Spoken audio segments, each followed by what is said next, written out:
ఈ కూటమి గూండాలందరూ కూడా విరుచుకుపడ్డాన్ని ఈ కింద ఫోటోలో చూడొచ్చు.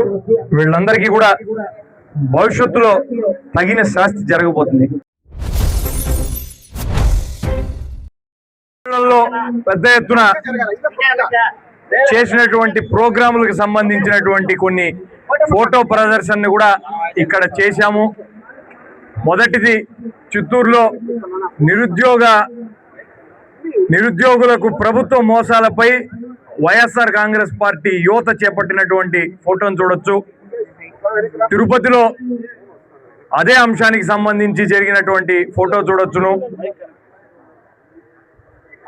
పుంగనూరులో మాజీ ఎంపీ రెడ్డప్ప గారు ఉన్నప్పుడు వారి ఇంటిపై టీడీపీ కార్యకర్తలు చేసినటువంటి దాష్టికాలను ఇక్కడ చూపించడం జరిగింది.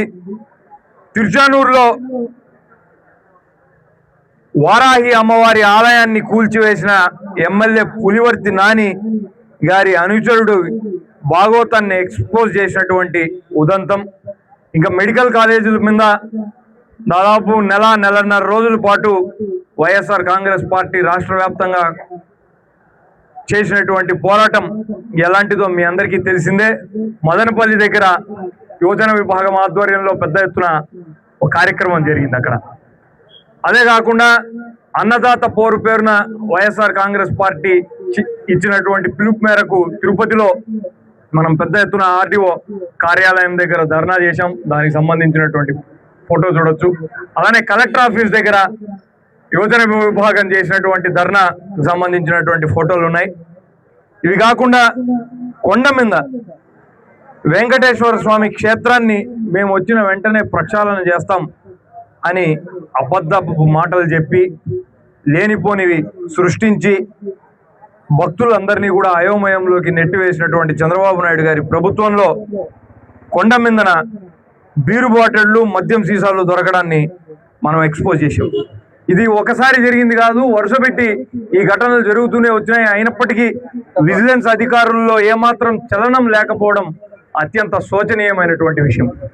ఇవి కాకుండా మన నాయకులు ఉమ్మడి చిత్తూరు జిల్లా అధ్యక్షులు కరుణాకర్ రెడ్డి గారు నిరంతరం టీటీడీ దేవస్థానంలో జరుగుతున్నటువంటి అవకతవకల పైన ఆయన గొంతు ఎత్తుతూనే ఉన్నారు.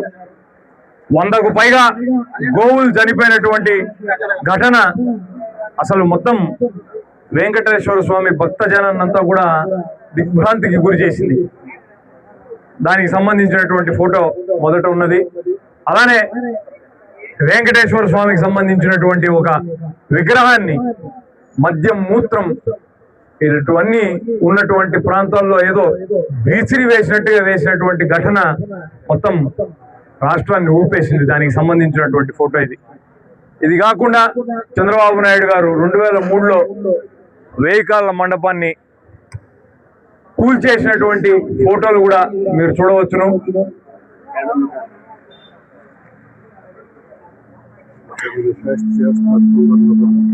అలానే సాక్షి ఆఫీసు మీద ఈ కూటమి గూండాలందరూ కూడా విరుచుకుపడ్డాన్ని ఈ కింద ఫోటోలో చూడొచ్చు. వీళ్ళందరికీ కూడా భవిష్యత్తులో తగిన శాస్తి జరగబోతుంది.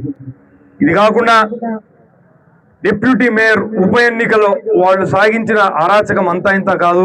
మన కార్పొరేటర్ల మీద దాడి చేసి వాళ్ళని కొట్టి ఎత్తుకుపోయి గెలిపించినటువంటి ఘటనకు సంబంధించిన ఫోటోలు కూడా కొన్ని ప్రదర్శించాం. ఇలాంటివెన్నో కూడా ఈ ఫోటో కార్యక్రమం ద్వారా వైఎస్ఆర్ కాంగ్రెస్ పార్టీ కార్యకర్తలందరికీ తెలియజేసే ప్రయత్నం కొన్ని ఉదాహరణలుగా చూపాం. వీటి మీద ఇప్పుడు చర్చా కార్యక్రమం జరగబోతుంది. అందరూ లోపలికి రావాల్సింది.